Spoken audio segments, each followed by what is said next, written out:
Today we are going to discuss the topic is the fundamental unit of life, that is cell. First we should know what's a cell. The cell is coined by the term cellular.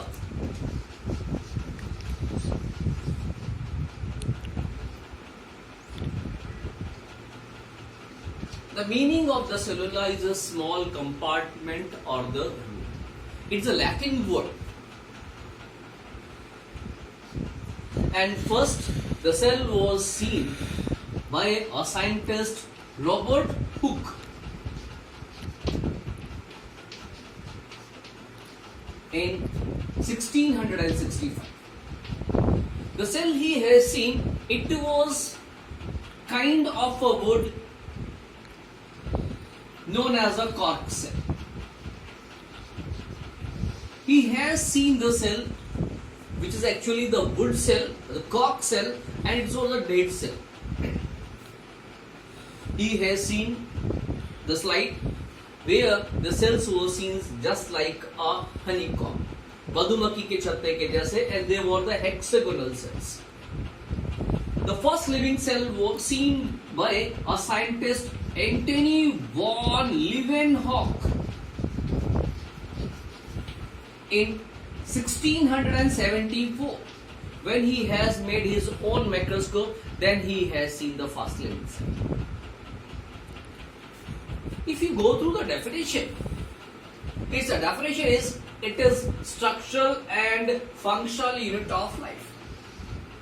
Here two words are there, structural and functional. Structural, it means that all the organisms, whether can be seen by the naked eyes or cannot be seen by the naked eyes, or the huge animal or the small animals, huge plant or the small plant, they all are made by the cell. That is why it is stated as a structural unit of life. On the other hand, functions. Earlier we have read the living page functions, the life processes. Those are very essential, means they are essential. Without that we can't set a living. Like respiration, nutrition, excretion, transportation, reproduction. These all are the living processes. So these all processes are found in unicellular, means animal जिसमें एक cell मिलती है वो भी, and one which is having the million number of the cells, they also perform the same function. That is why it is said as a structural and functional unit of life. Now, there is some discoveries, many more things, history is there. The study of this is known as cytology, right? And now we are going to study one more thing, cell theory.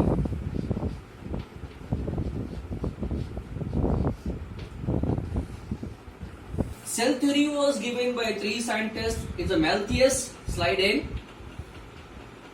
Theodor Schwann, and Rudolf Virchow.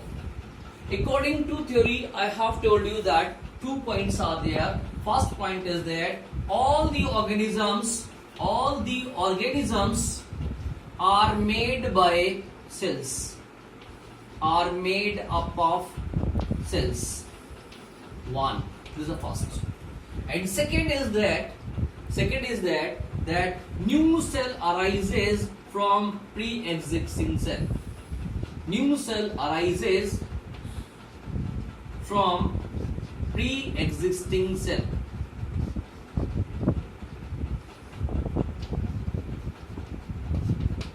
It means all the organisms contains the cell, their body is made up by the cells, and if new cell is there, it produces by the mother cell. So this is theory given by the three scientists, slide in, Schwann and Virchow.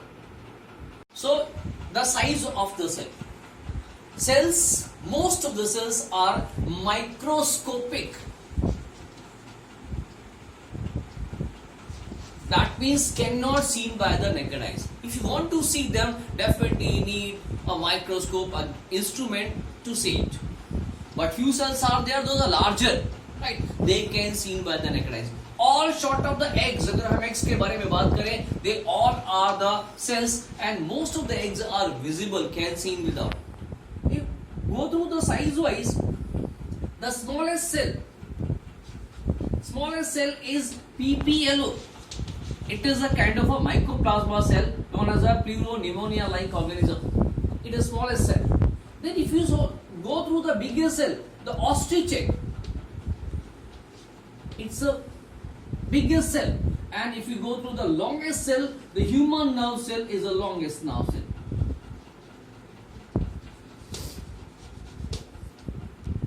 So this is a size that most of the cells are microscopic, cannot seen by the naked eyes, but few cells are there, those are larger, especially the egg cells, the larger, and here the smallest cell is mycoplasma cell, or you can say PPLO or the pleuropneumonia-like organism. Then there's a biggest cell, it's an ostrich egg having the diameter approx 17 centimeter, and the longest cell is known as a human nerve cell, which has the length approx 90 centimeter long. This is size. Now we go through the shape of the cell. If you find the shape wise, cells may be various. They may be spherical shape, they may be oval shape, sometimes polygonal. Polygonal का मतलब बहुत सारे उसमें cons निकले होते हैं, like hexagonal. They may be cylindrical shape, they may be columnar, may be cube shape, may be cuboid shape, and sometimes filamentous, धागे के जैसे.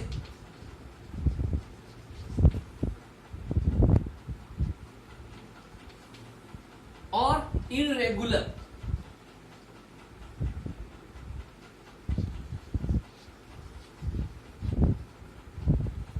Potentially, again, shape. If you go through the shape of the cells, they may be spherical shape, they may be oval shape, maybe the cube or the cuboid, polygonal, hexagonal, cylindrical, columnar shape, maybe the filamentous, and sometimes irregular shape. That means shape is not fixed. So this is how the shape of the cell varies on the function, whatever they are performing, what kind of functions they are doing, it decides the shape of the cell.